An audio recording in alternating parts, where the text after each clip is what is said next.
librarian here at Champaign Public Library. So Crafty Adults is a series that we host monthly. Each session focuses on a different creative project that can usually be completed within an hour. Today we have the amazing Laura Rice to teach us how to sew. So she is a fantastic librarian and colleague of mine in the Adult Services Department and possibly the craftiest person you might meet. So before we get started with the webinar, we have a few housekeeping items. So I am excited. Today we're going to be sewing.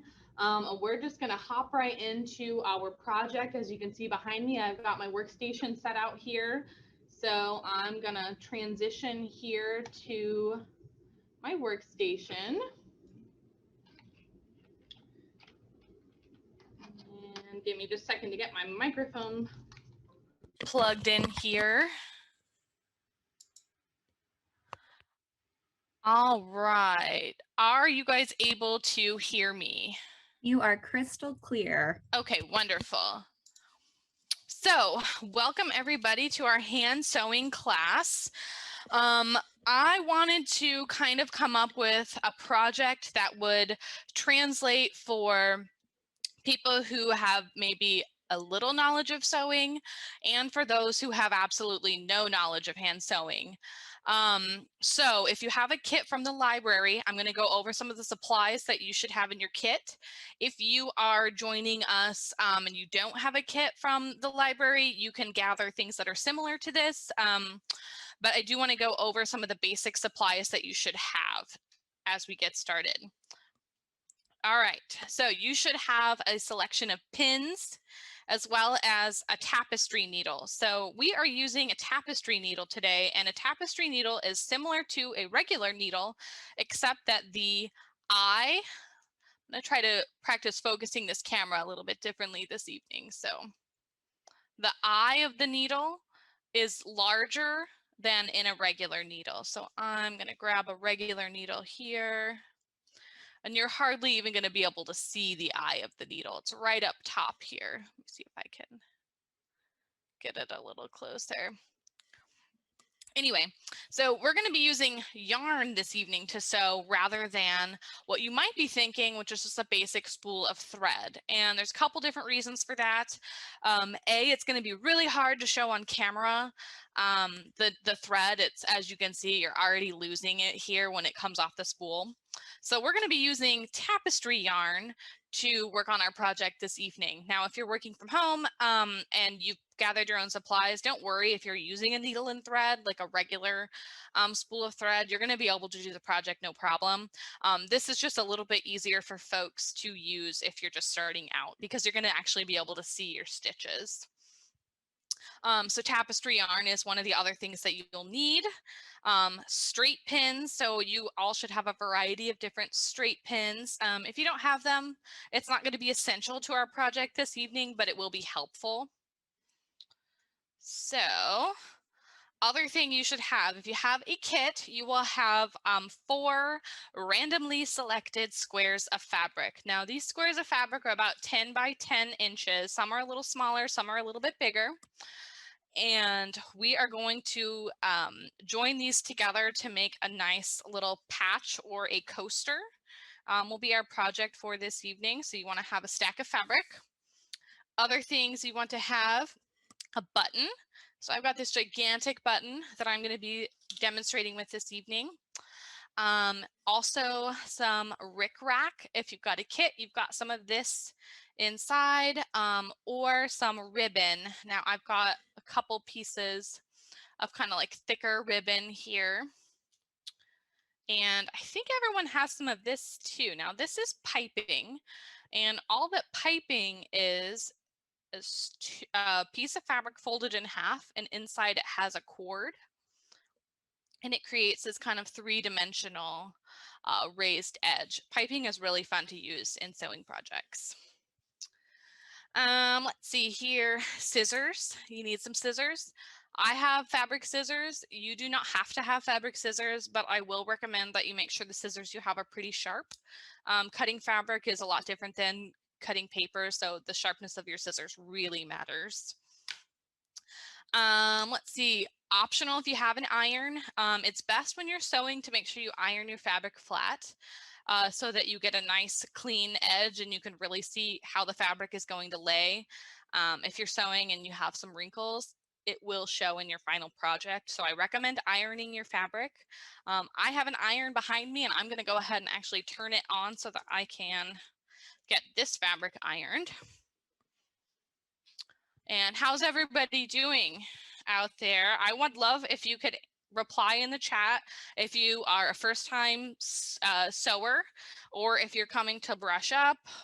Let us know kind of what your level of expertise is with sewing. Laura, I have a question. Yeah. So is piping similar to binding that you would use as for quilting? Yeah, so it's like the same as what is that called? Yeah, I guess it is called binding. Yeah, it's basically just that with a cord inside. So a lot of times it's like a cotton cord and you could use literally any size depending on how thick you want the piping to be. Oh, nice. And So you can make it. Oh, nice. And Anna chimed in with a bias tape. Thank you, bias tape. Yeah. Thank you, thank you. I was like, it's another B word, but I can't remember what it is. So now that we've kind of gone through supplies you need, I'm going to show you some examples of what we're making tonight. So just to give you a little bit of background, I wanted to come up with a project that you could continue to work on after the class. I don't expect that we're all going to get these completed tonight, but I wanted you to have some motivation to finish. Sewing is one of those projects that it can be hard to just be like, I want to sew a straight stitch on this random piece of fabric. There's no motivation to finish or to keep working. So I think having a project in mind is really helpful when you're starting out with sewing. So what we're making this evening is, I'm calling it a coaster or a patch. So I've got some examples here using some different stitches of how we're going to make our project here. So you can see it's perfect size for a little coaster. Another example here where I've used just some, we're just going to be kind of compiling a little piece here with our base. We're going to have a square and then we're going to be able to cut material in some different shapes to kind of create a fun little layout here. So this one I used just some pom-pom trim as well. This fabric here, I actually made the shirt I'm wearing this evening, and this fabric is also in the shirt I'm wearing, which is kind of fun. Here's another kind of example of making something that looks a little bit more, pictorial. So obviously I've got like a sun and some water in this image. And this is just kind of some random shapes thrown together. And to give you another little example, I want to show you my friend Jessie, who works at the Idea Store. She gave me permission to share some of her work with you all because I think her work is really going to inspire you and show you what you can really do with this project. So I'm old school. I could have shared my screen with you all, but I was like, no, I don't want to deal with that. I'm just printing off these pictures. So this is an image that she took of some of her patches where she used to cover up some holes in her denim, which I think is wonderful. Pop through here. This one is probably the most like what maybe you'll end up with at the end here. I'm going to flip it around. So all she's doing is taking scraps of fabric, cutting out some shapes, and making some really intentional stitches on here to kind of create a piece of art instead of just a plain piece of fabric. So here she's added like a little crown onto this bird that's printed on the fabric, and she's added these little like crescents around the bird. And I thought this image, I pulled these from her Instagram, and I will put a link to her Instagram in our chat if you all want to kind of check out some of her other artwork. We'll put it in by the end of the evening here. But this one, I thought this would really give you an idea of how to lay out some of the pieces of fabric that you have to create a nice little image here. Here's another one. You can see how in this one she went even like more intricate and has made Illinois and then added some actual embroidered flowers on here. So last one, I know I'm giving you a bunch of examples, hopefully some inspiration for you. This one was very special to me. I think she made it for a friend. I can't remember what she said, but these, I'm forgetting the name. I think they're called wedding ring quilts. Maybe someone will be able to tell me in the chat, or wedding band quilts, something along those lines. And she's actually taken this old piece of quilt and made a patch out of it. And I really like that because I recently got some pieces of fabric just like this. Different, I mean, obviously it's different fabrics, but very similar from my grandmother just last week. And these were actually made by her mother. So I just thought it was fun that I was going to be teaching this class and that Jessie shared this artwork that she made from some of these old quilting pieces, and I had just acquired some. So you can do tons of stuff with scraps of fabric, and that's what I would recommend if you're a beginning seamstress or seamster. All right, how we doing? I'll be honest, I can't see the chat the way that my table space is set up this evening. So Madeline, interrupt me whenever you want. Absolutely. It looks like we mainly have a lot of newcomers coming into the class tonight. Lots of people excited to learn new skills. And we have just lots of praise for your immense skill. Thanks for sharing Jessie's examples and loving the collar. Thank you so much. Yes, I wanted to wear it this evening and I couldn't make my outfit work today, but I ended up making a collar, like a tie-on collar that out of 2 pieces of this quilting fabric. So it was very fun. I plan to make some more. So before we even like dive in, I learned to sew. My mom taught me how to sew when I was very young. It's one of the first gifts that I remember receiving was a bin full of my own sewing supplies. And I've been sewing in some capacity ever since. So it's something that I really connect with and really makes me happy. So I hope that some of you will find this to be a happy hobby as well. We're going to dive in though. So now that you've seen some examples, I hope that you're kind of looking at some of the fabric you have and thinking a little bit about what you might want to do. And I'm going to lay out some options for you. So we have about an hour that we're going to be working this evening. And like I said, you are not expected to finish this by any means. So take your time. You've got all the instructions to finish from home. I know you all are at home. I keep saying that as if you're here with me, but anyway, you can finish it later on if you want. But what I suggest doing first is ironing your fabric if it looks particularly wrinkly. Some of your fabric probably is going to be pretty flat, but in case it's not, I'm going to recommend throwing down a towel underneath before you iron. What I'm working on the surface is plastic, so it will kind of wrinkle up here if I put the iron directly on it. I usually will just iron directly on my fabric, but you can also open up the towel, which I'll just demonstrate this evening, and put your fabric in between your towel, and that will help if you've got any gunk on your iron or if you're worried about burning it. That will help. I'm usually not too concerned, but if you've attended any of my classes before, you know I kind of just go with the flow. So take this opportunity to do some ironing. Again, I think that was the only piece of mine that really needed it. Let's see here. Might do this one too.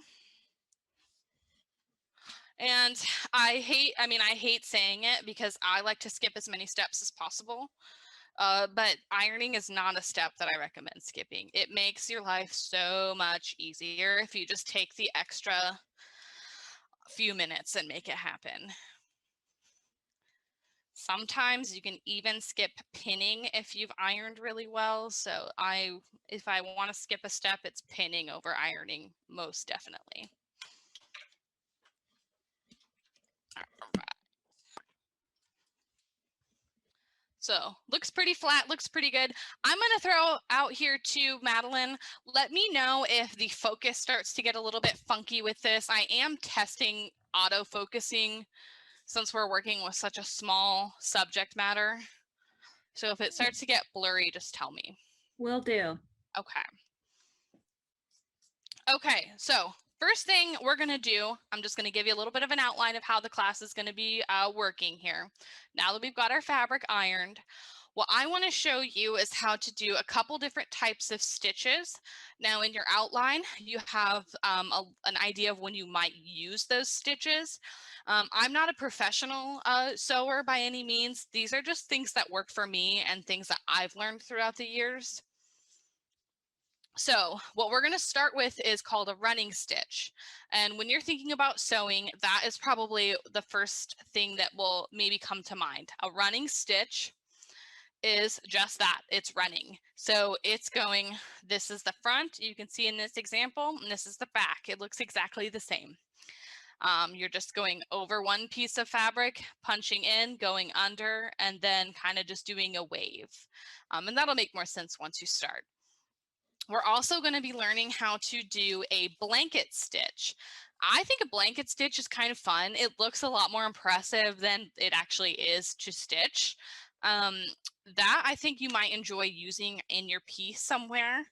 We're also going to be learning how to do a back stitch. Now, a back stitch is a little bit more reinforced. So it's going to be something that you would use if you need a nice strong seam. We're also going to be learning a bonus stitch at the end of the evening if we have enough time, which is a chain stitch. A chain stitch is super impressive, I think, and it's really beautiful, and it's also not that hard. So the project that we're doing today is really just an example of kind of combining sewing and combining embroidery. So what I'm going to do is kind of lay out my fabric and think about what I might want to be the base. So the base of the fabric, let me pull out an example here.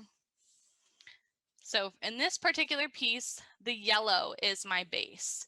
You are welcome to start actually assembling your design at this point if you're ready to, start making some cuts and doing that.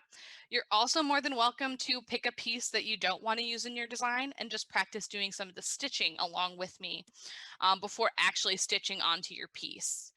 That is totally up to you, and I will let you choose accordingly.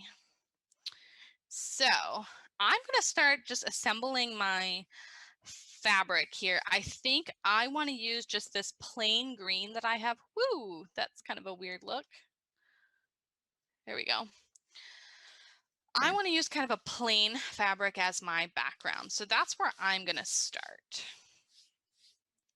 So I think what I want to do then is take my striped piece and maybe, let's see here. I might just come up the square, maybe about 3/4 of the way, just for fun. So that's how I'm gonna get started here. And I'm just gonna cut the stripes. A lot of you have this fabric in your kit. So a lot of people have this stripe, and I chose the stripe specifically because it's a little bit easier to cut a straight line because you have that guide. Another handy thing that I like to show people is if you don't have an iron and you're wanting to make a nice, like a crease in your fabric to give you an idea of where to cut, you can fold it, take your fingernail, and just run your fingernail across. You're going to be pressing pretty hard, but I have a nice crease. Of course, I did that in the navy blue, so you can't see it at all. I don't know if you can't see it on camera at all, but I have a nice crease that now I can see without having to be concerned that I'm cutting into my other piece of fabric. So you guys can kind of see what I'm thinking here. I think I'm going to do this one. And I love this kind of floral fabric, so I'm going to do a strip of that. And again, I'm just going to start cutting. Now, if I wanted to do a circle, you can find literally any kind of like jar lid or something. You could flip it over. I think I will do a circle just to show you. Just like you're a kid, you know, making something and you want to trace, you know, a perfect circle on something or whatever. You're just gonna, they make markers and such that are water soluble or heat soluble, so they'll come off afterwards. I'm not using one of those.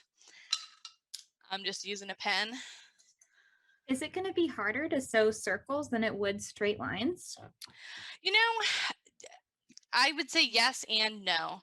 If you're not don't have your heart set on getting a perfect circle and stitching around a perfect circle, then it's going to be easier because your eye's not going to be able to notice those little imperfections as much. If you're doing a straight line, your eye will easily notice if you're off. Yes and no. Yeah, thank you.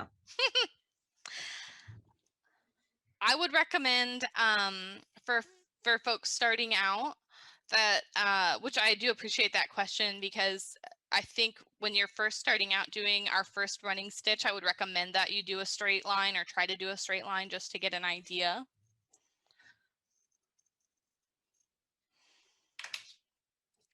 This might look totally whack, but this is, oh, I kind of don't like that. It starts to look like a flag of some sort. So I might make some adjustments to my design here.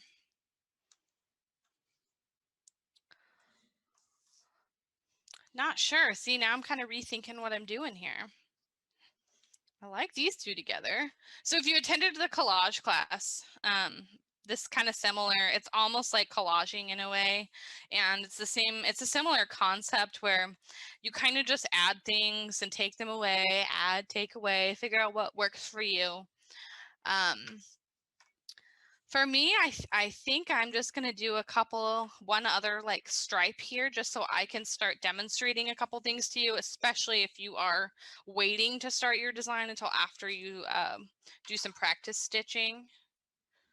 So here, I just try to be careful and try to cut in as straight of a line as I can. You could use a ruler and trace a line and then cut it.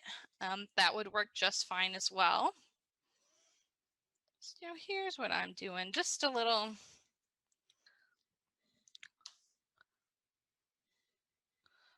layering. On my screen, it looks really dark. I don't know if it looks dark on yours or not. It's like a good contrast dark, but not bad dark. Okay. The green is much more emerald in real life, so anyway, so kind of here's how I'm going to start. And I want to also mention, if you take a look at your instruction packet, I do kind of map out some sewing things.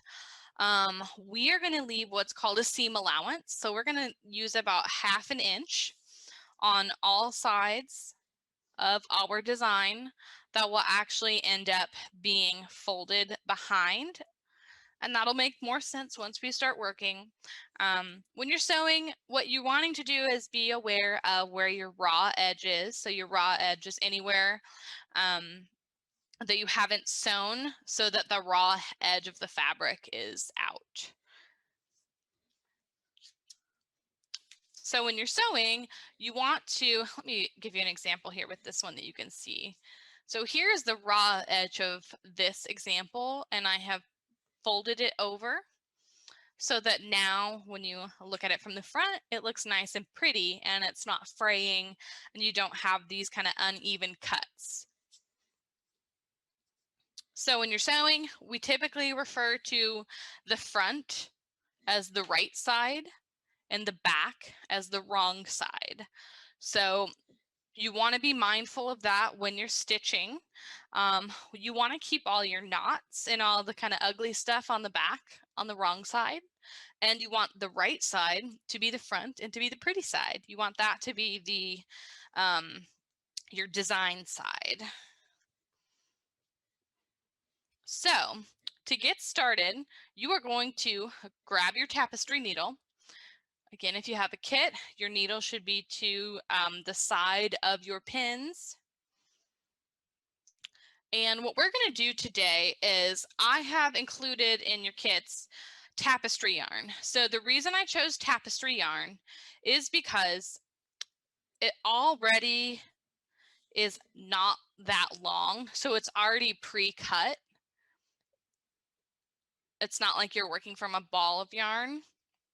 And it's a lot easier to start out using some tapestry yarn or some embroidery floss because you can actually see the stitches that you're making. Something that's a little bit more challenging with regular thread is that if you're using thread that matches the fabric, which is typically what you would do in a project so that you don't see the seam, you know, like on my shirt, they've used white thread and you can't see it on this white edge. So what we're going to be doing is taking a piece of tapestry yarn, any color you want.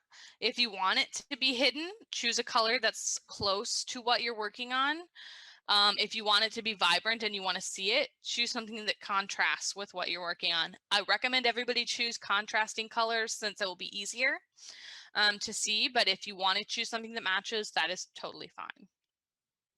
And what we're going to do is separate out the yarn so that we just have one of the pieces.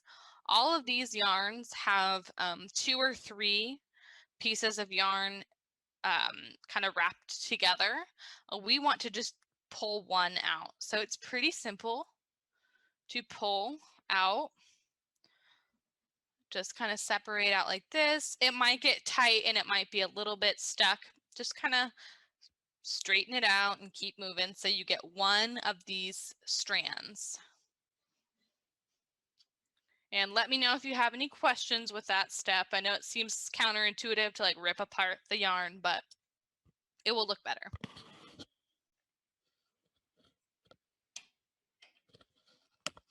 Okay, so we're going to thread the needle. And like I said in the beginning, we're using a tapestry needle. If you're using just a regular needle and thread, I'm going to demonstrate how you would thread that as well. So we have a quick question, Laura. Absolutely. So about the thread, how long Sure. should it start? How long should it be? If you are using, well, first, if you're using something from the kit, just the regular length that it is fine.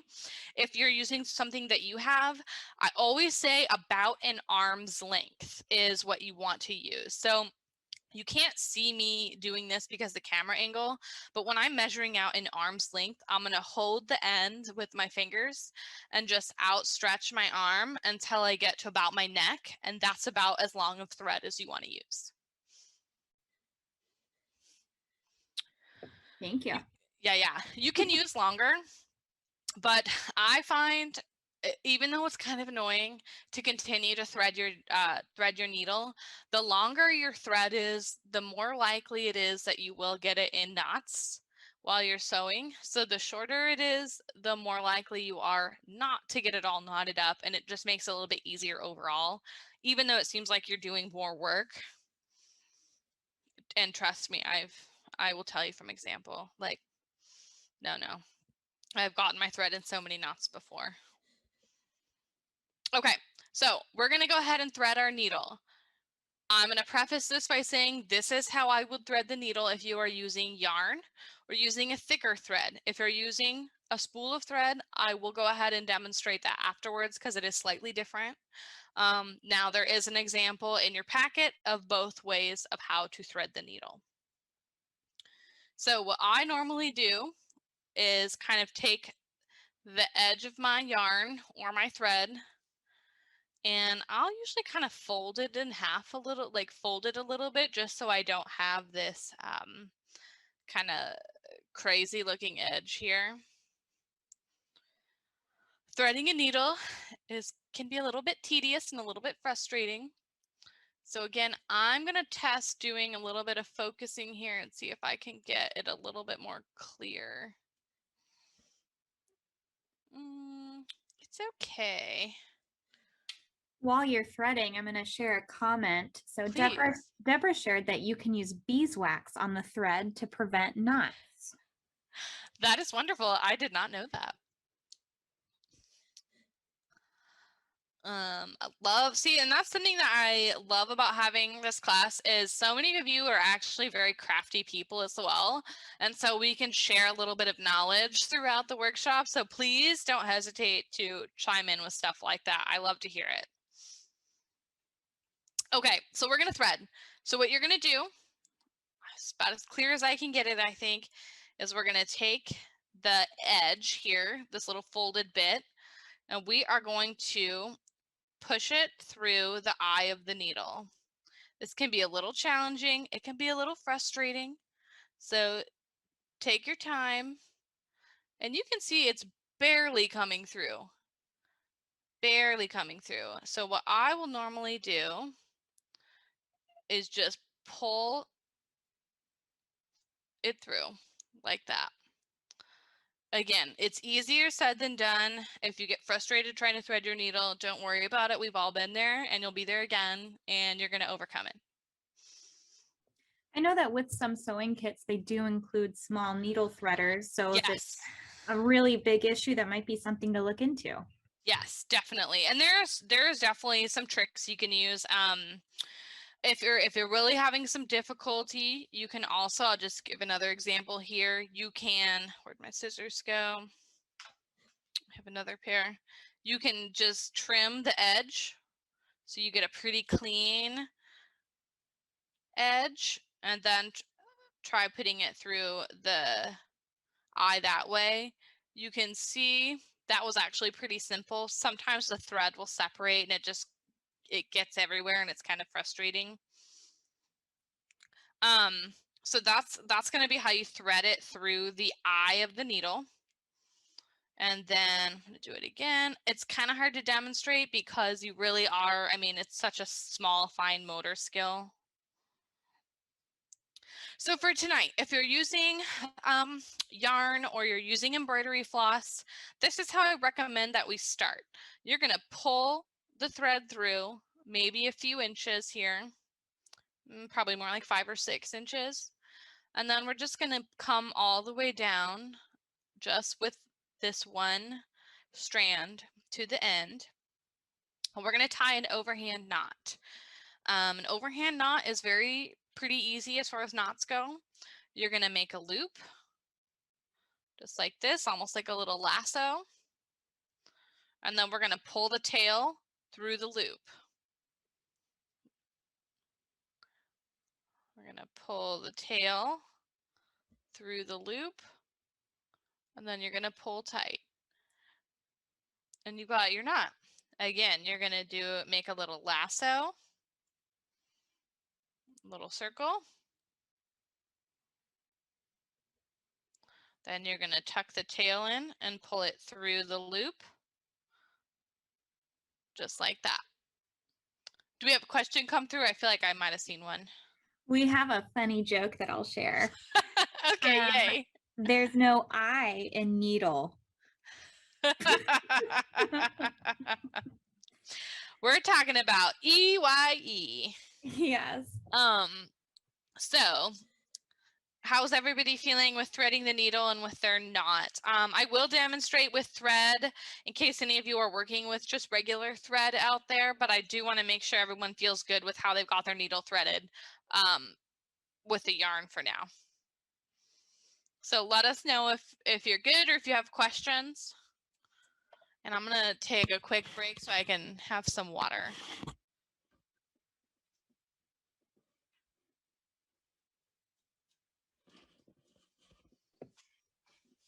Looks like we're all good on the questions front. Okay, fabulous. Let's start sewing, you guys. So if you're using a regular spool, the same thing would apply as far as an arm's length. So same thing, I kind of hold it and then pull so I get about an arm's length of thread, and usually I'll maybe unspool it just a little bit more. Cut it off. And then what I will do, where did my pin cushion go? have this cute little pin cushion that you can slip on your wrist. Got a needle in here. This one is going to be a little bit challenging for me because it's got such a small eye, but I'm going to give it a go here. I am farsighted, so I have some difficulty with the threading of a needle sometimes.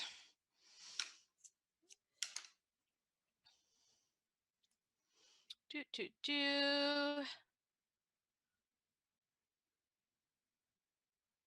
gosh, that was so close. You know what I'm going to do instead, just because I don't want to take up all the time doing this? I'm just going to use my tapestry needle that has a pretty large eye so that it's a little easier. Way easier. All right, so the only difference with thread is that what you want to do, instead of just pulling the thread that you threaded through the needle, instead of just pulling that down a few inches, what you're going to do is match it with the base. So you're going to match it with the end, the opposite end of thread. And then what you're going to do is tie an overhand knot with that. Again, so hard to show on camera because of how thin the thread is, but you're going to do a loop and you're going to pull the tail through and create a knot that way. Now, the difference is we wanted 2 layers of our thread, which is typically what you're going to do when you're hand sewing, is you want 2 layers of thread. Now, with the yarn, we're just doing 1 because otherwise it's a little bit too thick to pull through the fabric comfortably. So that's why we're doing just 1. So by 2 layers, we could say that that means it's double-stranded. Double-stranded, exactly. Now I'm going to cut that and just remove it and put my other thread right back on. And it's cool how it looks like the thickness of the yarn, it's really dependent on the weave of the fabric. Yes, definitely. So I will say, I mean, as we're sewing, you'll kind of see what I mean here. Some of this fabric, the weave might be a little tight, so it might be a little bit tougher to pull through, and you'll see what I mean. I think even with that like slight hardship, I still think it's easier to explain and demonstrate using the yarn, especially for a first time sewer. So what we're going to do now, I'm just going to start with a basic running stitch. If this is the only stitch you learn tonight, it will do you just fine. You could do this entire project using just this stitch. You could do some mending projects just using this stitch. You don't have to learn anything else this evening as long as you can master the running stitch. So what I'm going to do here, I'm actually going to remove some pieces of my design right now and just focus on the one that's at the very bottom. So for me, that's going to be this chevron orange pattern here. So I'm going to go ahead and pull these off and set them aside for now. Again, I'm going to focus my camera a little bit. I was hoping that this green would be a little bit easier to see. Without the other pattern, it actually is very teal at the moment. And then it looks like I'm going to message Catherine. I didn't lose any audio, but. Okay. Yeah, if anybody has any technical difficulties, do not hesitate to let us know. So I'm gonna proceed with demoing, getting started, unless I hear that we are having some audio issues. You can always try to X out and rejoin if you're having issues. Your place will still be here. So okay. So for a running stitch, I'm going to demonstrate on this green fabric because I think it's going to really pop and you're going to be able to see what I'm doing. So what you want to do is take your needle and your thread and pull. Let's see, you're going to flip over your fabric. Watch what I'm doing here. I'm not flipping my whole project over. What I'm doing is kind of holding the back side up, the wrong side, so that I can see what I'm doing. I'm going to get started here and just do a basic running stitch not stitching this other piece of fabric down just to demonstrate so that you can see clearly what I'm doing. So I'm going to push my needle up to the front of the fabric here from the back, and I'm going to pull, just gently pull until my knot hits that back side here. And quick question, Laura, was that Yeah. knot a single or a double knot? You know what? This one was like a quadruple knot from from demoing. A single knot should be fine. Most of this fabric is woven fairly tight and the yarn's fairly thick, so it should be okay. But you could do a double knot. If you're sewing with regular thread, I almost always do a double knot or a triple knot because I'm paranoid. Okay, so what you're going to do now is take your needle and you're going to come back down from the front to the back, so from the right to the wrong, and you're going to come back down about 1/4 of an inch.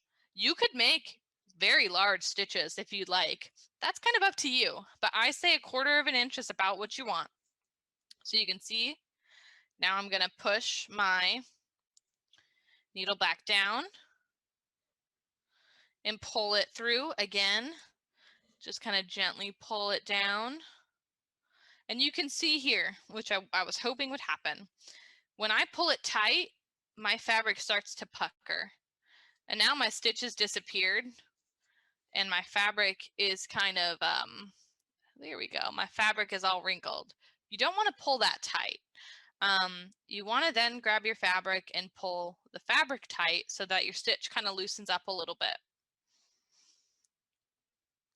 So if you've done any other kind of like yarn crafting or anything like knit or crochet, your tension is a little bit, I mean, it can really make or break your project. If you're pulling too tight, it's going to be tough for your thread not to end up ripping.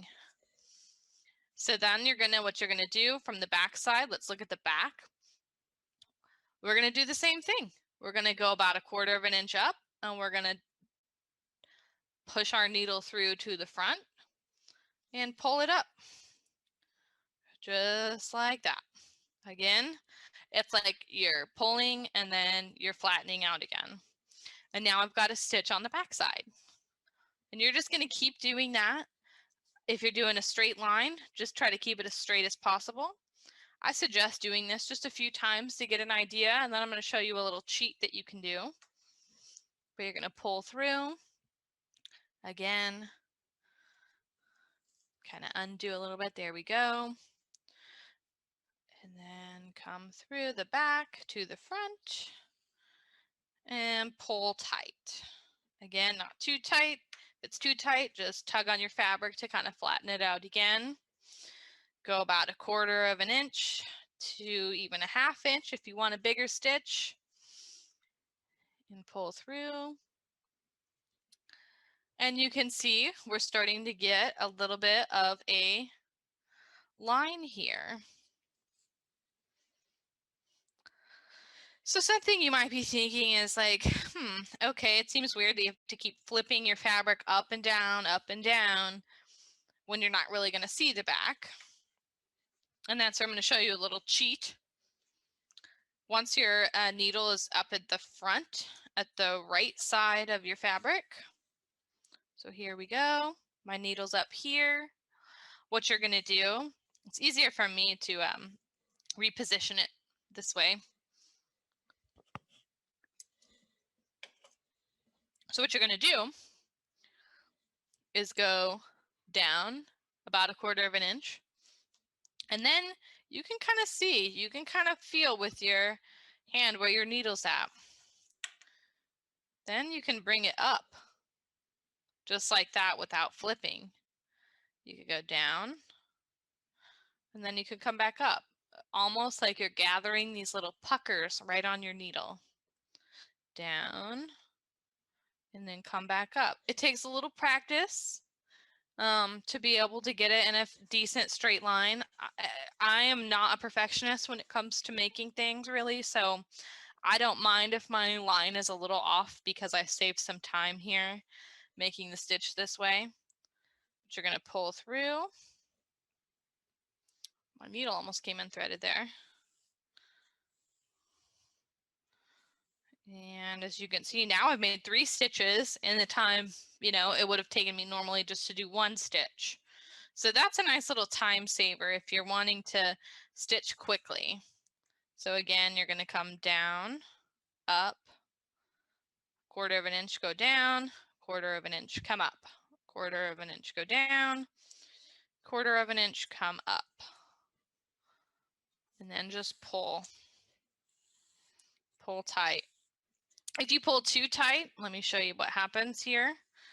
Your whole thing is going to start to gather. Now, some people in a sewing project might want this. You might want to try to make a gather because you want a little bit of a ruffle. That's one way that you can accomplish it. I don't want that this evening, so I'm just going to go ahead and pull it again. And man, I pulled it a little bit too tight here. There we go.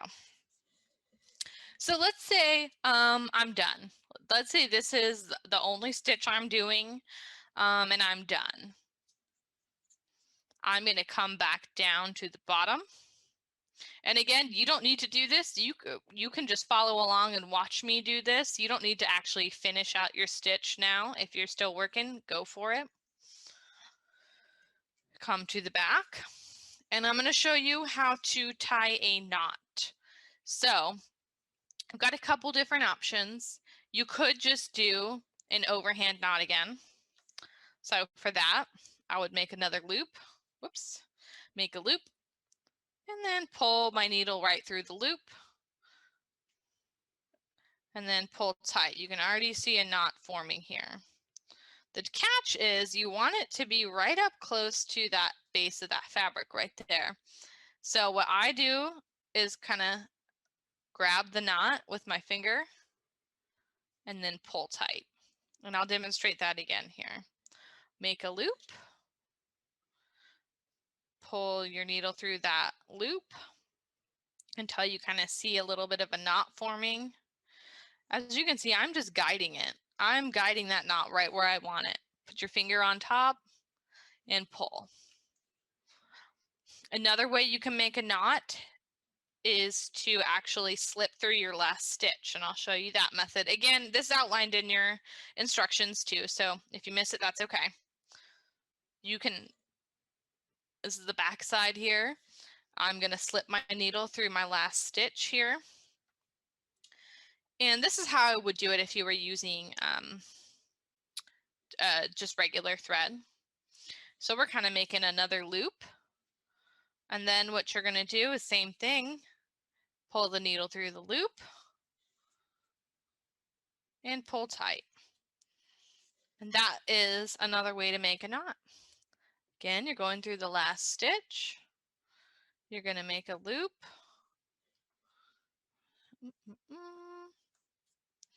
And something you do want to be careful of, you're not just coming back through this way.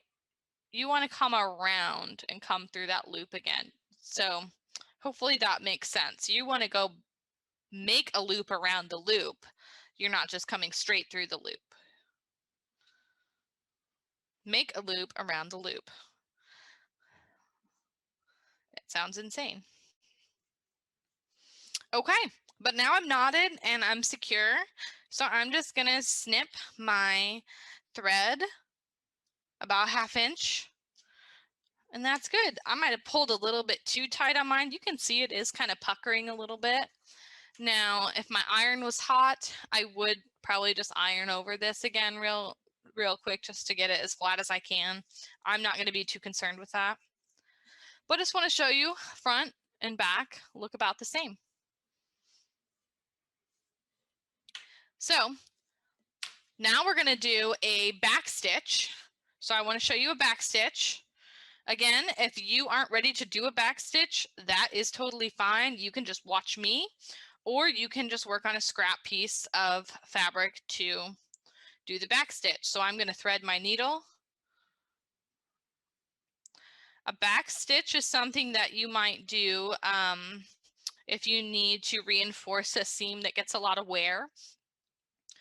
And I'm going pretty quick through this now. I'm going to do my knot. I'm going to do my knot. And now I'm going to do a back stitch. So I'm going to come up through, I'm just going to make a line right next to it here. Again, I'm going to make a little knot on the back on the wrong side. I'm going to pull through here. And then I'm going to come about 1/4 of an inch. And then I'm going to go down from the right side to the wrong side. And then I'm going to come back up about 1/4 of an inch. And I'm going to pull tight, but not too tight. And instead of going forward, I'm going to go backwards. So now I'm going to make a back stitch. So I'm going to come right back down the front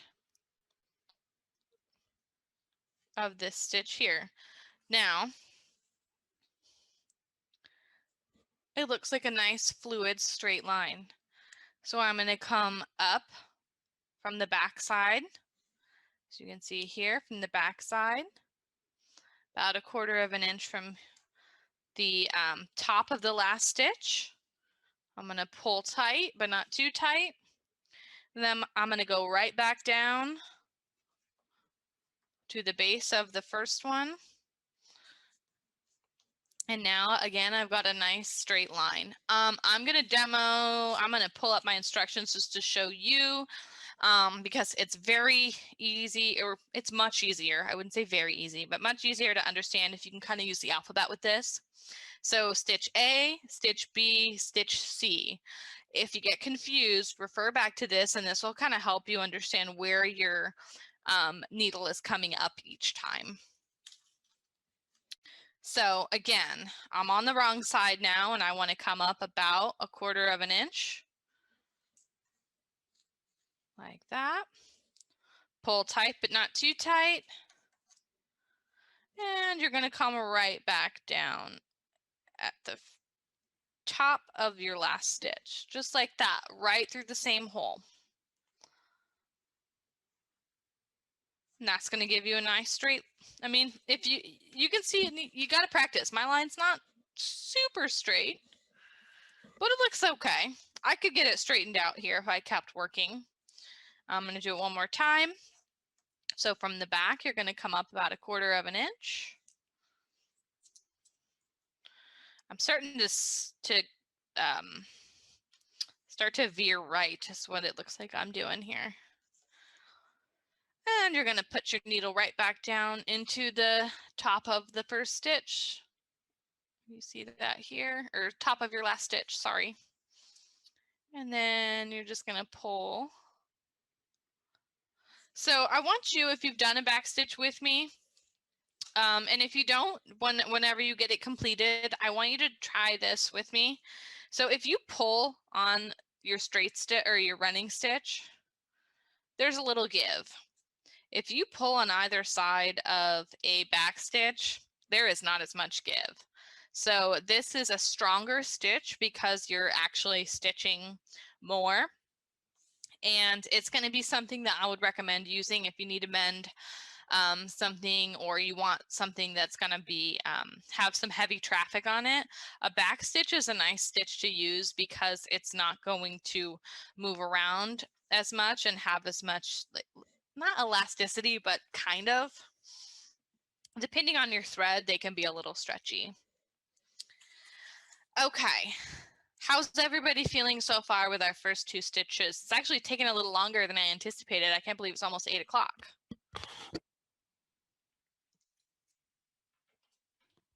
You want me to go ahead and move on to a blanket stitch and a chain stitch, or would you like me, go ahead, yeah, everybody go ahead, and I'd love to hear your input.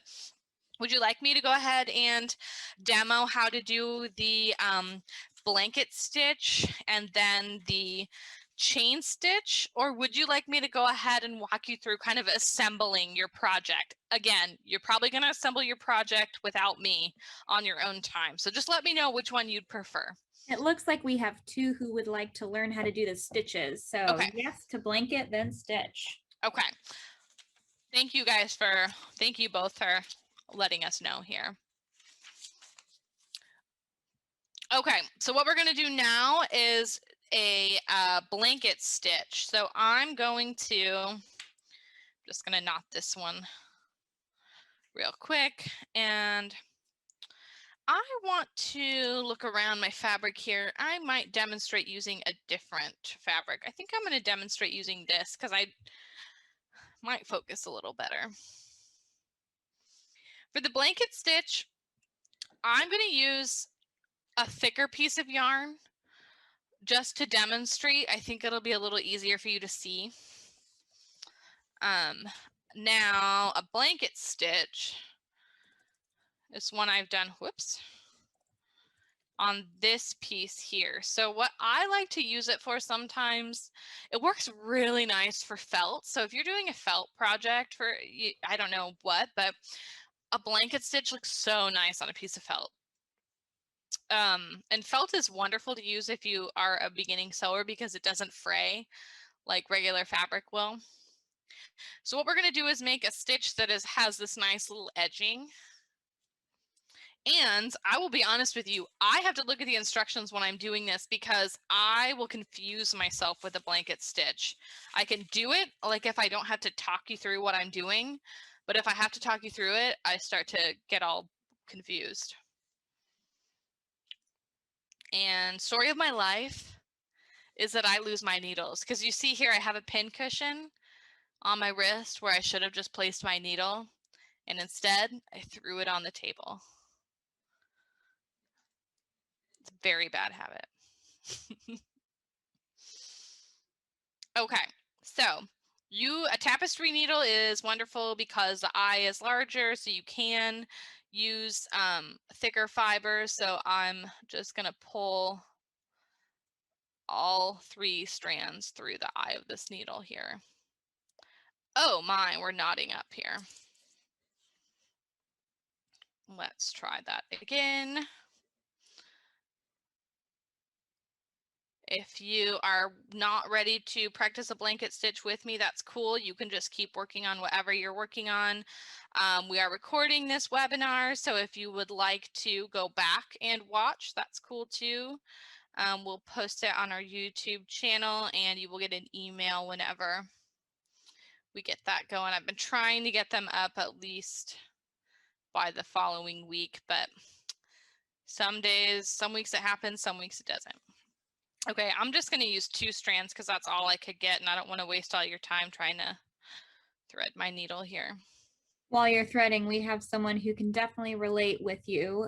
They set needles on their lap all the time and have to stand up and listen for them to hit the floor. Bad habits are hard to break. Oh my gosh, aren't they? I don't even want to tell you how many times I've stepped on a straight pin. It's very painful and I don't like reliving those experiences. So same thing, we're gonna overhand knot. I'm gonna move quickly through that. All right, so for a blanket stitch, what you want to do is I'm gonna think about how I'm gonna position my fabric here. I think just this way will work. You're gonna pop your needle through the back side, through the wrong side. And you're going to pull it so that your knot is snug up against your fabric. When you start a blanket stitch, what you're going to do is we want to create just a plain stitch just like this. So what you'll do is come right back through around that same hole. Does that everybody see how I'm doing that here? Again, you got an image on the packet that has an example, so if you do get lost, no worries. So we're going to pull so we have a nice little loop almost around. And you guys see how we've done that. And now what I'm going to do with this is kind of pull the loop out just a little bit so that I can, switching to the other hand just for a second, I'm going to actually put my needle through the loop here and kind of pull. Oop, I've gone through the yarn. Go through both loops. Oh my gosh, got thread everywhere. Okay. So I want to actually go through the loop and come over here. Okay, so as you can see, we've done that. And then what we're going to do is come back to the wrong side, and you're going to come up about, I don't know, maybe 1/4 to 1/2 inch in that same line here. Pull your needle up.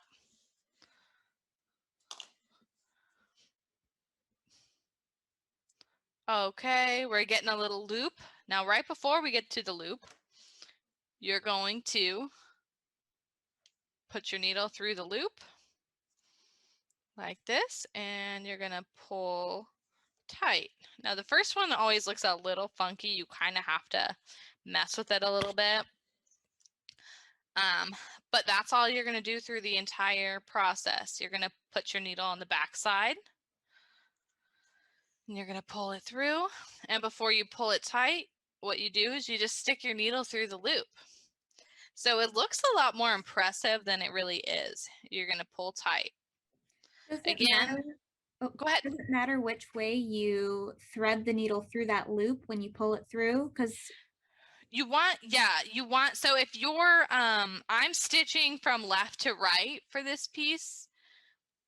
So if you're stitching left to right, you're going to want to head the direction. You want to go through the loop in the direction that you're stitching. Does that make sense? yes, thank you. The blanket stitch is one of those, as you can see, it's kind of, I'm having some issues with my first one here.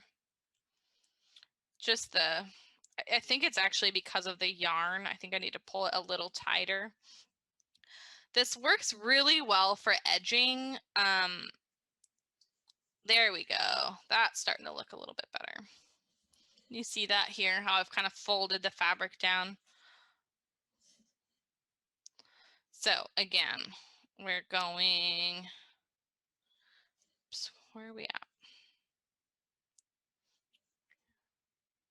Pulled a little too tight there.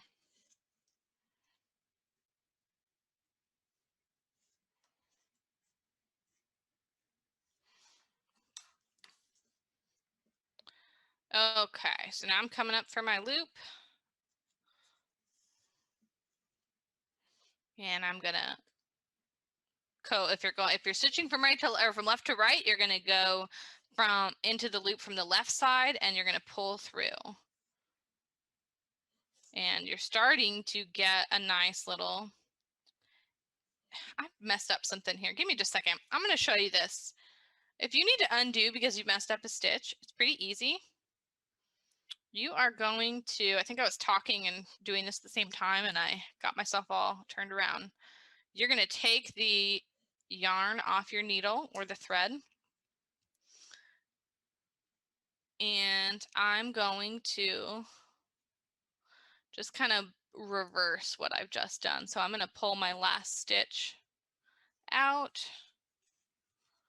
You can see again, if you're using a lot of yarn or a lot of thread, this is where you can start to get some major knots, and it can be a little frustrating. So even if you've been sewing for a while, you will still make mistakes, and you're still going to have to take your work out and redo it. And that is just the fact of crafting. So let me come back here, pull through. I don't love making mistakes like that in a workshop, but at the same time, it helps kind of demonstrate how you can fix those mistakes. So here we go. I'm back up just to my second stitch here. How's everybody feeling about blanket stitch? I think it might make a little more sense once you look at the drawing and practice it yourself a little bit. Rethread. Okay. Now I'm going to come back up. You can see, because we're using a thicker needle, you can kind of see the holes in this fabric. Okay. Here we go.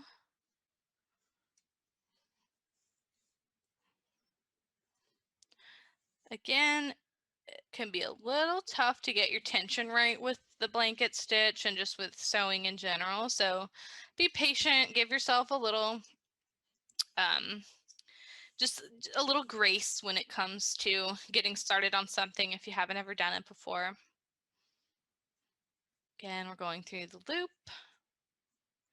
and pulling tight-ish. And you can see I'm kind of getting that nice edge coming up here.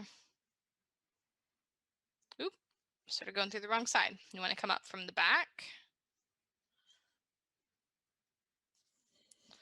And pull through. Come through the loop. All right, and you can see I'm getting a nice little edge here.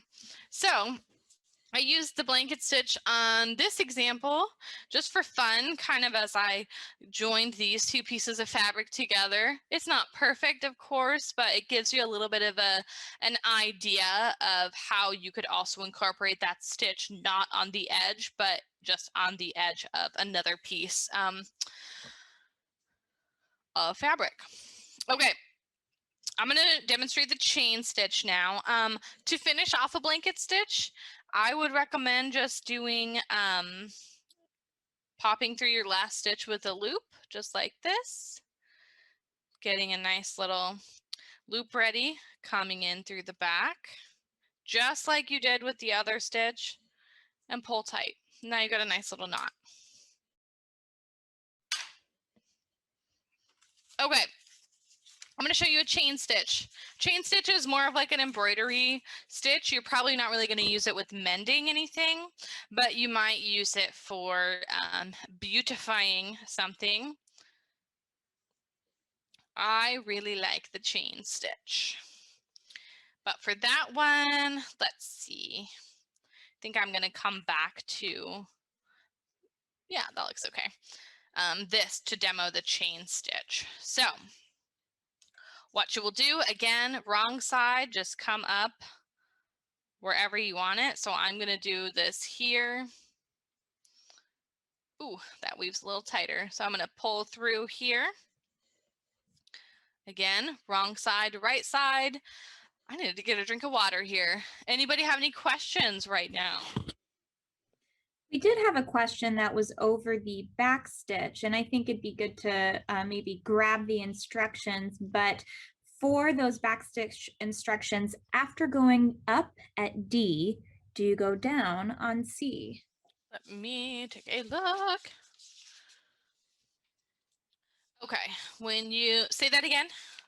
When you go up at D, do you go down on C? Correct, yes. That is what you're going to want to do. Well, thank you for clarifying. You're welcome. Okay, let's do our fun little chain stitch. Chain stitch is one of those that's impressive, but it is not that hard. So come up from the back side to the front side, right to wrong, or wrong to right. And what we're going to do is make a little loop. So what I'm going to do is stitch right back down. So if you're looking at the instructions, I'm going to go from A, B is your loop, and then I'm going to stitch right through that same hole. Oh, geez, I stitched through my knot. That's not great. Oh, boy. A zing. Yep. Don't worry, we're here till 8:30, you guys. You got 20 more minutes of that. Okay, anyway, you're going to make a little loop. So think about this. You want your loop to be as big as you want your chain. So you could make a huge chain if you wanted. I don't want that. I want a little smaller. I'm going to do this one a little bit larger than I maybe normally would just for demo purposes. But as you can see now, I've got a little loop. So what I want to do now is come back up through the loop. So I'm going to come back up. So my C stitch is coming up right. Oh, I'm going to try to focus this again here. Right through the loop. And you're going to pull. You don't want to pull too tight because you're going to pull your loop too tight. So it takes a little practice to get your tension right. So see, I got my loop. And then I'm going to go right back down into that same hole again and create another loop. So we're making sure the loop stays and isn't pulled through. Exactly. You want that loop to stick around because it's going to become your chain. So here I've got my second loop. So again, I'm just going to come up through. You're probably about another 1/4 of an inch, maybe a little bit longer.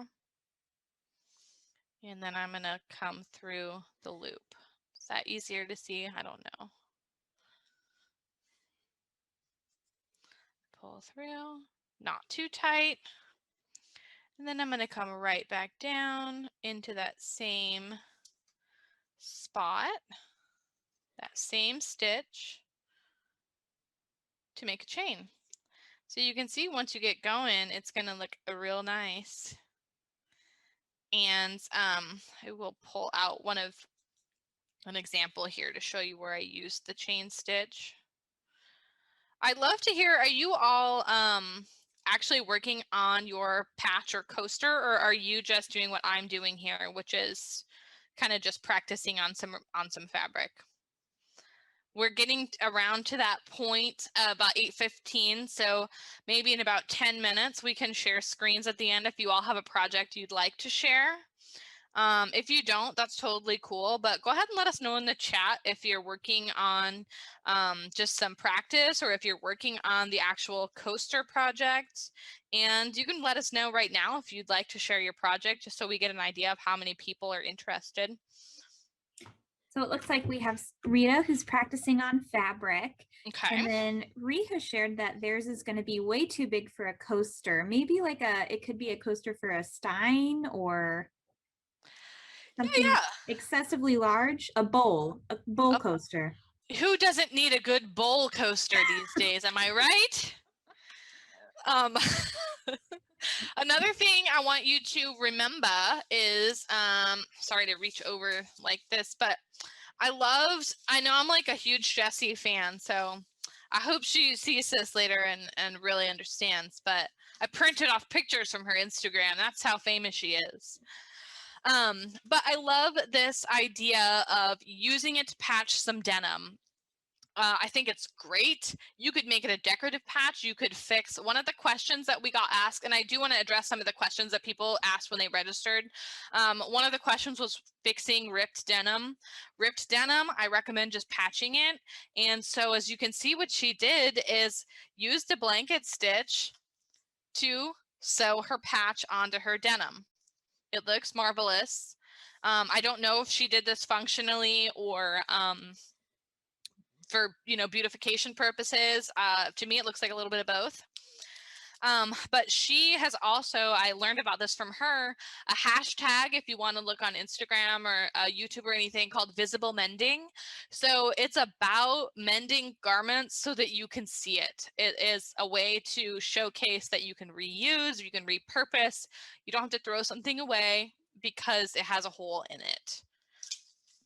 So we have a question about the blanket stitch. Let's hear it. Not the blanket, the chain stitch, excuse me. So after coming up at A and then down again on A, my stitch undoes itself. What am I doing wrong? Pulling too tight. So you want to keep that loop. I'm just going to explain here again. I'm going to come up and do one. So when you're coming up at A, again, I'm doing this as an example, not because, okay, pretend like this other chain doesn't exist. So if you're coming up at A,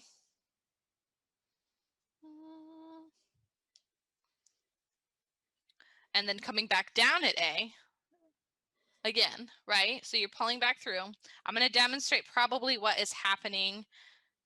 Can I keep going through my knot? If you pulled all the way through, goodbye, no more stitch. If you do not pull all the way through, come back here. So we're at A again, and then we're going right back down to A. Keep that loop. So you see here how the loop's pretty big.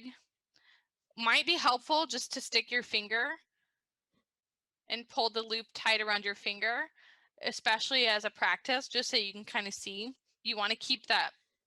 And then you're going to start again. And you're going to come back up in the middle here. You see where my stitch is.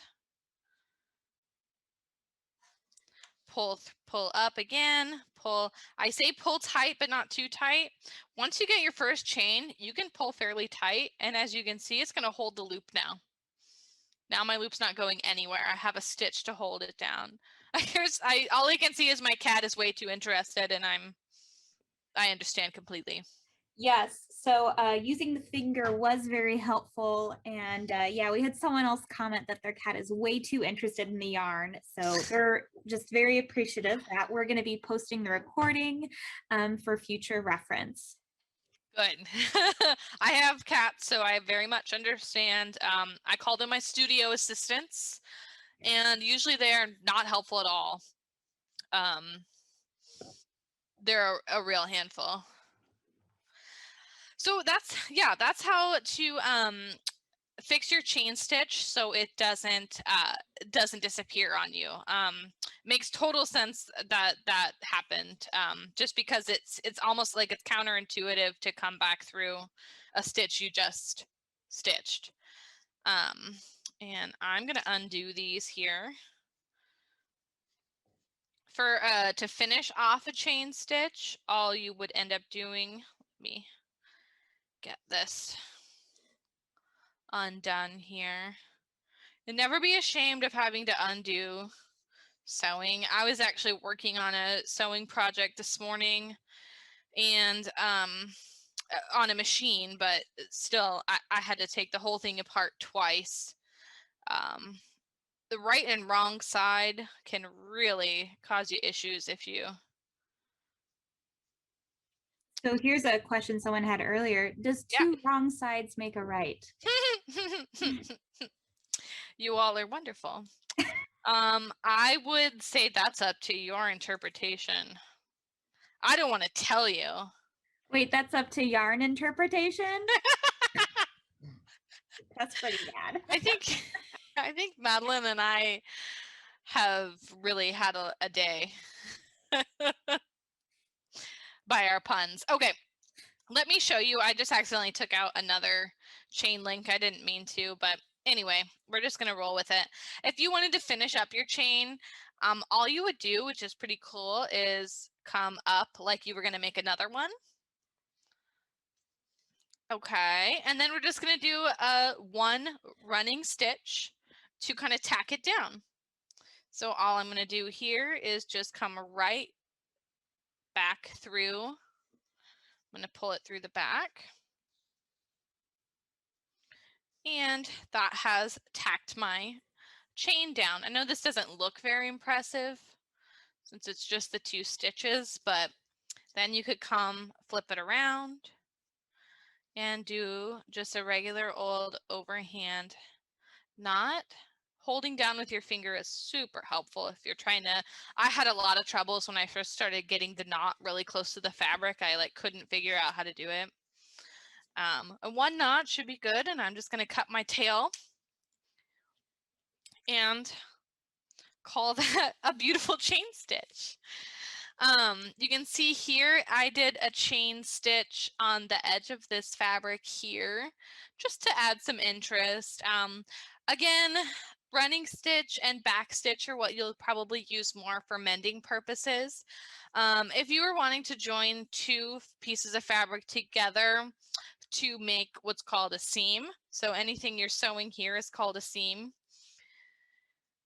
what you would do, and this is where right and wrong sides really come in handy, knowing that term, is if you are, let's see here, wanting to, I'm just going to use this as an example real quick, stitch these two pieces of fabric together like quilting. What you will do is take this is the right side, this is the right side. I'm going to put them together. This is where your pins come in handy. You're going to grab your pins. You're going to just pin those right sides together. I'm just going to use a couple because I'm going to move through this very quickly since we're just about at our time. How are we doing? Is anybody interested in sharing this evening, or are we all just kind of practicing? We had someone who was interested in sharing, and I have their name, so I'll be making them a panelist once we start doing that. But we have one more Perfect. question. Let's hear it. Would a blanket stitch work to anchor the edge of a patch on the underlying fabric, or should the blanket stitch be worked separately on the patch before sewing them together? If it were me, it depends. If you're going to put the patch on like a knee area, honestly, because you get a lot of, there's a lot of tension there because you're bending your knee. I would do a regular stitch first and stitch, I think I would do a blanket stitch first actually around the patch and then stitch the patch to whatever piece, whatever you're stitching it to. Is how I would do it, just because I'd really want to make sure that was reinforced. You can see on this one, I did like even 2 blanket stitches on the edge just for fun. But that's how I would personally approach it. Then you could just do like a little tack kind of on either on top or maybe on either, you could tack it on the in-between of the blanket stitch and create almost a second stitch. Does that make sense? Yeah, I think so. Oh, so another question. What is the item on Laura's wrist called? Is that like a pincushion? Yes, pin cushion. It's a pin cushion that's, I didn't make this, but I thrifted it. Somebody did. And they just made an elastic armband. They sewed it onto the back so that they're always wearing it, which I love. Okay, I'm going to demo this real quick just so you can see, because we are getting to our time. I didn't get to go over sewing on a button, which was one of the questions that we got, and it is in the packet. I apologize. I kind of thought this would move a little bit quicker, but that's usually just the nature with teaching. You don't know. It's kind of hard to judge sometimes how much you can fit in one class. Okay, if you wanted to stitch 2 pieces of fabric together like this, I'm going to do a running stitch. I'm going to do it real fast, and I am not going to be too precise about it. As you can see, I'm doing it kind of the cheat way where I'm almost just accordioning everything onto my needle. And I'm going to pull through. All right. Any other questions coming through this evening before we wrap up? Not at the moment, but after you're done displaying that, I'm going to make Ree a panelist so Wonderful. they can share their screen. Wonderful. So here's joining 2 pieces of fabric together. It's something I wanted to demo, even though I didn't include it in the information, because I think this is probably something that you might wonder. So I'm going to knot. So I've done a running stitch. I've put my 2 right sides together. Whoop, I'm trying to move too quickly here with my knot.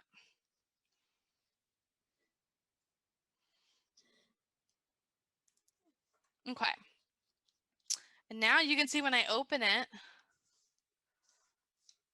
you don't see that raw edge. I've just got my nice straight line. And so here, if you were quilting, is where I would maybe iron right now just to get everything nice and flat.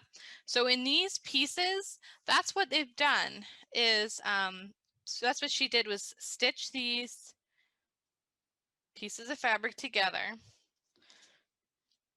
to create this lovely strip here. So that'll give you just a little bit of an idea if you wanted to do that. Real quick, I want to address a couple of the questions that we got.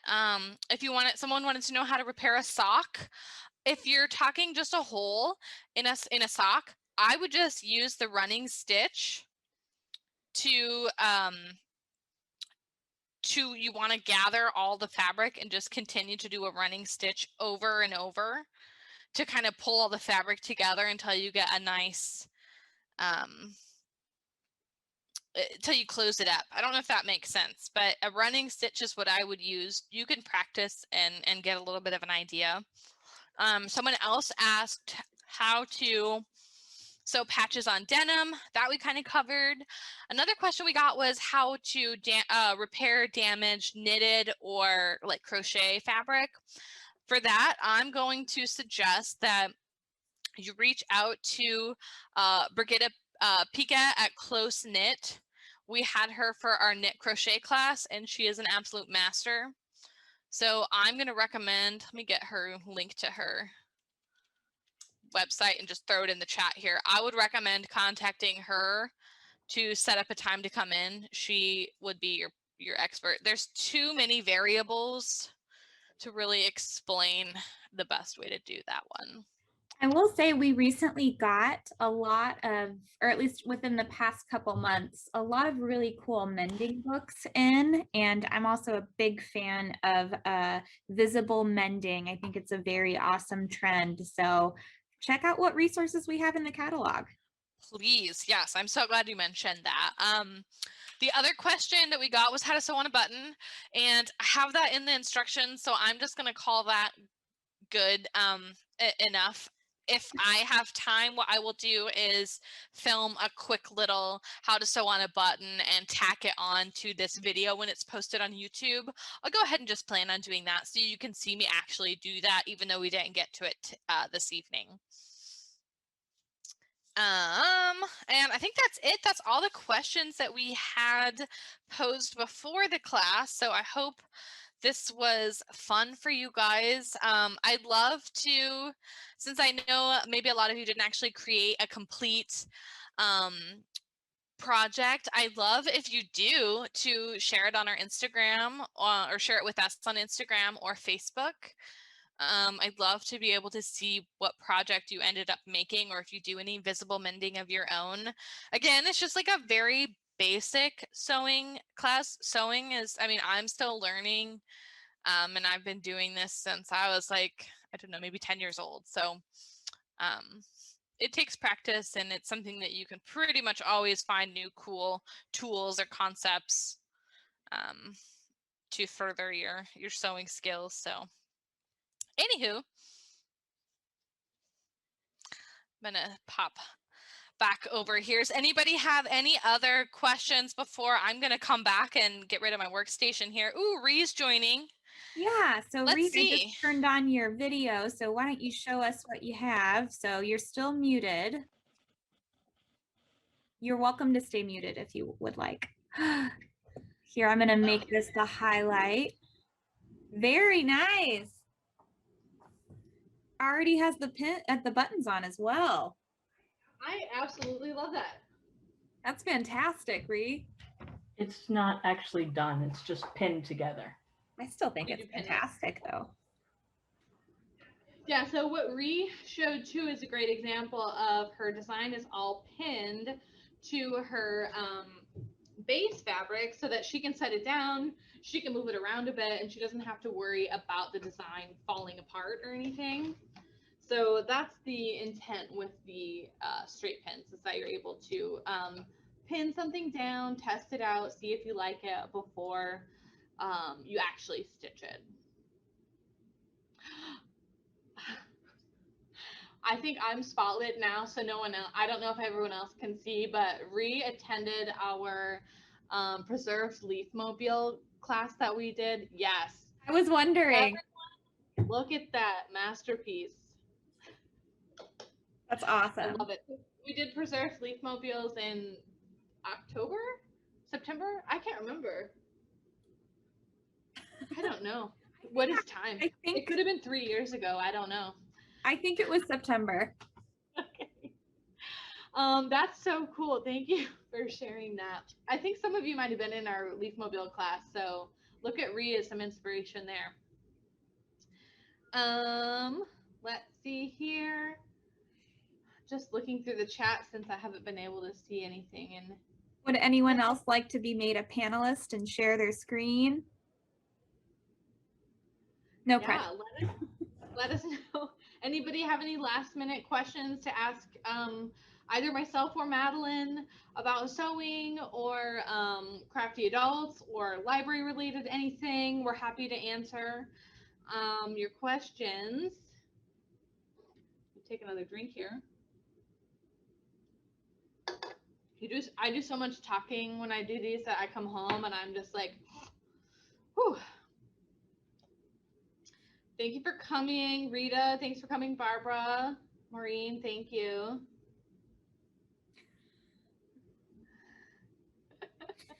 Ree says, I don't have a question, but I have a comment. When my cats are hindering, it's still helpful because it makes me laugh. Yes, that's why we keep them, right?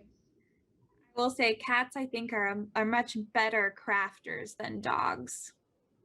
Much better. You are so right. They are far superior when it comes to crafting. Mm-hmm.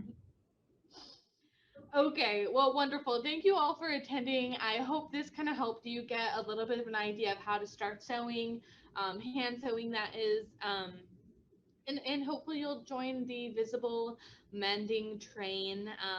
I think it's spectacular. I did want to show you, I made this shirt that I'm wearing today. These are actually pillowcases, so I just kind of took some scrap fabric and turned these crazy arms into pillowcases into arms. So anyway, I like to get a little bit crazy with my sewing projects. Rita asks, what is visible mending? So visible mending is mending something, so repairing it, but so that you can see it. So instead of trying to hide it, so instead of maybe hiding my seam here, like you can't see it, it's about making it so that you can see the stitches and you can tell that I fixed this thing, and kind of made it a little bit more artful, and I'm like wearing it as a badge of honor. See what I'm looking at. So this is just our catalog. I just searched visible mending and you can see a lot of our new items that came in. I loved Joyful Mending. So we have it as an electronic resource and as a physical book. And Joyful Mending does go into the knitted sock repair. I'm now waiting for a wooden mushroom so I can repair my own socks.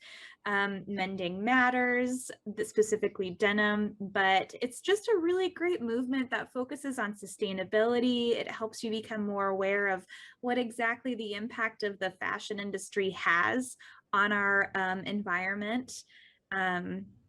It's depressing, but what a great way to express your creativity, because like the visible mending, it's not just here's a hole with another hole on it, it's here's a hole, but I also embroidered around it. I mean, I think of Jessie's patches that Laura shared on the knees. I mean, that's a work of art in itself.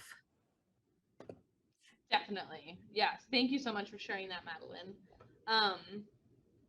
Let's see here. Yes. I'm just popping through the chat here. I think we've got everything mostly answered.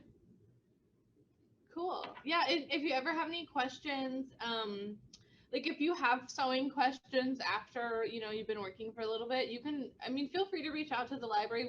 We do more than just, book related things. We're here for you. If you have questions, I'm always happy to answer. You can always reach out to the library, librarian@champaign.org. You can find our contact information on our website. Let me think about this. Our next Crafty Adults event will be in, what month are we in now? We're in March, so it's in April. I should look at a calendar so I know. April the 14th. Registration for that will open on Thursday, April 1st at 9 a.m. We're not joking around. We're still going to have our registration open on the 1st, and that is for DIY beeswax food wrap. So we're going to go over how to make your own kind of sustainable food wrap that you would use in place of, like, where anytime you would use some cling wrap or some foil, we're actually going to be using squares of fabric, similar to what we've got today, squares of fabric, and we're going to turn them into food wrap. So that one should be a fun project. Again, that will open on the 1st of April. So you can sign up on our website at that time. And I think we are pretty much through. Before we hang up, so to speak, I'm going to do a little shout out. I believe that my own mother and my own grandmother were watching this workshop tonight. So I'm honored that you were able to join. I don't know. I think they might have left, but I'm pretty sure I saw her name in there. So my mom taught me to sew and her mom taught her to sew. So it's very fun for me to be able to share that with them. So thanks everybody for attending, and we will see you for the next workshop. Bye. Bye. Okay, since we didn't quite get to sewing on a button in the class, I'm going to show you a quick tutorial for how to sew on a button. Okay, we are going to get started by grabbing a piece of thread. In this case, I'm using 3-ply yarn, so I am separating it, so I just have 1 ply. You're going to need a needle. I'm using a tapestry needle since we're working with yarn. You're going to thread the needle to get started.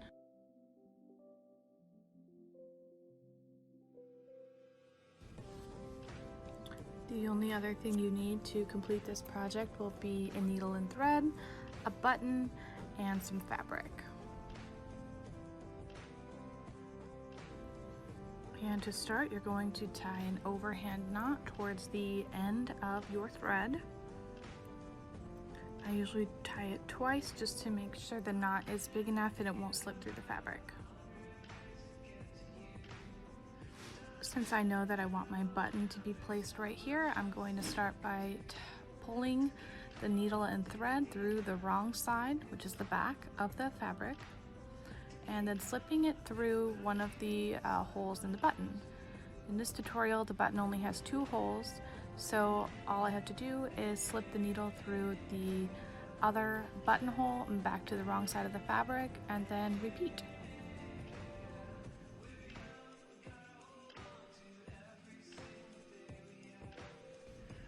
I usually repeat this step about 3 or 4 times, enough so that I feel like the button is nice and secure. The only thing you really want to watch out for is if the button that's going to get a lot of use, so in a spot where there's quite a bit of tension, so say like the waistband of some pants, you don't want to sew it too tight. I know it doesn't make logical sense not to sew the button tight, but the tighter you sew it, the more the thread is going to have tension, and there's a possibility that it will break. So you do want to keep that in mind as you're sewing.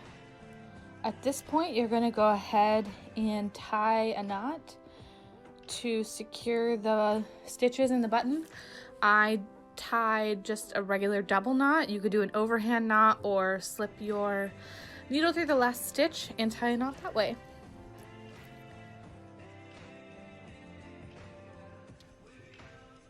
Once you trim your tails, you are all set. That button isn't going anywhere. Nice and secure. Okay, now I'm just going to show you real quick what you would do if your button has 4 buttonholes. So it's exactly the same thing, but what you want to do is stitch from the first buttonhole to the one exactly opposite of it. All that you are doing is creating an X. So you just continue to come up from the wrong side, put your needle through the buttonhole, stitch through the hole directly opposite of that buttonhole that you just came up from, and create an X. And you repeat this several times, just as you do a button with 2 holes, until it's nice and secure. And that is how you sew on a button. Not too hard. You could definitely complete this with minimal sewing skills.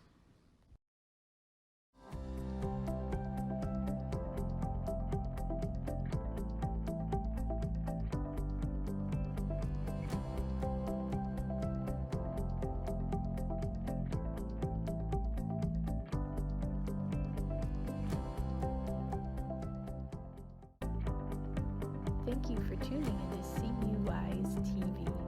We hope you enjoyed the show. This video can be accessed anytime on youtube.com. In the YouTube search bar, type in UPTV6 and look for their microphone logo. We hope you will join us again next week for more local, engaging content designed specifically for Champaign